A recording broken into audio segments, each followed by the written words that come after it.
Early in August 1608, the residents of Genoa, Italy, were enjoying great summer weather, blessing them along the coast, when unusual events began to occur.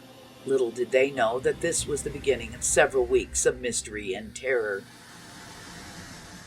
Many people resting on the coast witnessed 3 elongated and oval flying objects appearing in the sky, both above the water and hovering near the fortress's walls. Near the coast, the water beneath the ships began to boil, rising yellow-orange, as all 3 fell to the surface of the sea.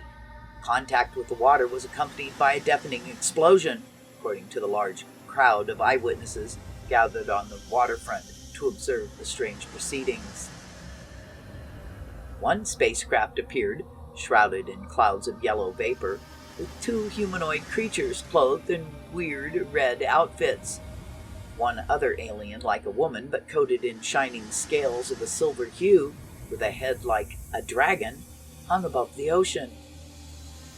A figure in a crimson costume had a massive spherical head with nothing but 2 gigantic round holes that looked like glowing eyes, and its strange hands sticking out in different directions, according to eyewitnesses. These strange aliens were holding some sort of long, tube-like snakes. These writhed and walked from the hands to the place where the person was in the ocean, and then holding the tube vertically, they jumped into the water. Then they spent a few hours of swimming around their ships, sinking under the water and rising to the surface. The troops stationed in the fortress received directive to commence fire on the devil creatures. Many of the citizens went to church to offer prayers to the Lord.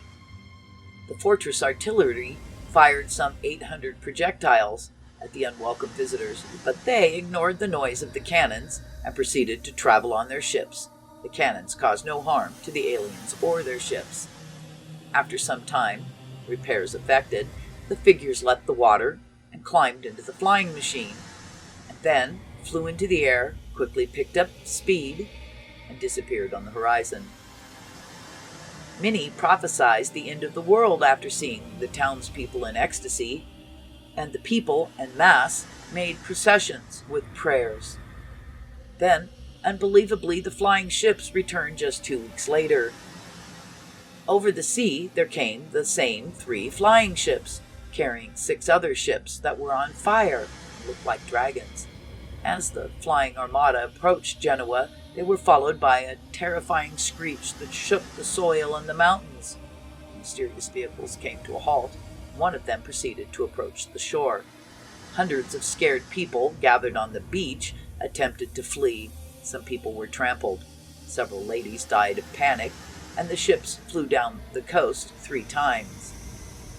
Again, the fort began firing cannons, but did not injure the flying ships, which in turn paid no heed to the shooting. Then, with a terrible roar, the entire armada of airships left toward the east. A few days later, one of those flying ships emerged above Martigues, a small fishing village not far from Nice. Witnesses said the ship hovered over the settlement for several hours before crashing, and he saw 2 figures in red suits doing something in the water beneath the hovering boat. Following these occurrences, the sky began to pour bloody rain from Genoa to Provence, filling the area with the bloody rain and causing locals to flee. All of the trees were crimson, and all of the buildings in Toulon. The roof, the walls, and even the church, packed with worshippers who were praying for salvation from the dreadful rain, were all covered in blood. The bloody rains persisted on the 18th and the 20th of August. Citizens hid in their homes because they were terrified to stroll down the streets. The entire coast from Nice to Marseille was drenched in blood, resulting in a major flood in the streets. On the 20th of August, 2 flying humanoid creatures with guns and shields appeared in the skies over Martigues. Then they started fighting with their weapons. All the while a dreadful rumble and sound sent residents into a frightened stampede. The combat between the 2 flying persons lasted about an hour, after which they separated to different places, but then returned after a while and repeated the war, which lasted 2 hours. The winner in the battle flew away, and people scattered in different directions. August 22nd, the same 2 flying people appeared again, this time falling to the ground and fighting. The following day, the same aliens were again seen in battle, sitting on some creatures, similar to horses. August 24th, they appeared sitting inside some sort of railway cart. Again they fought.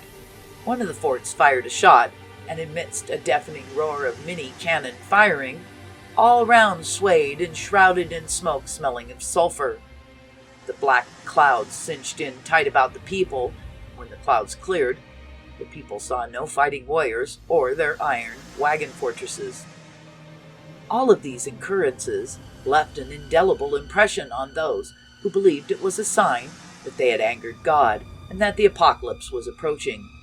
These intriguing events were chronicled in 2 manuscripts that have managed to survive to present day.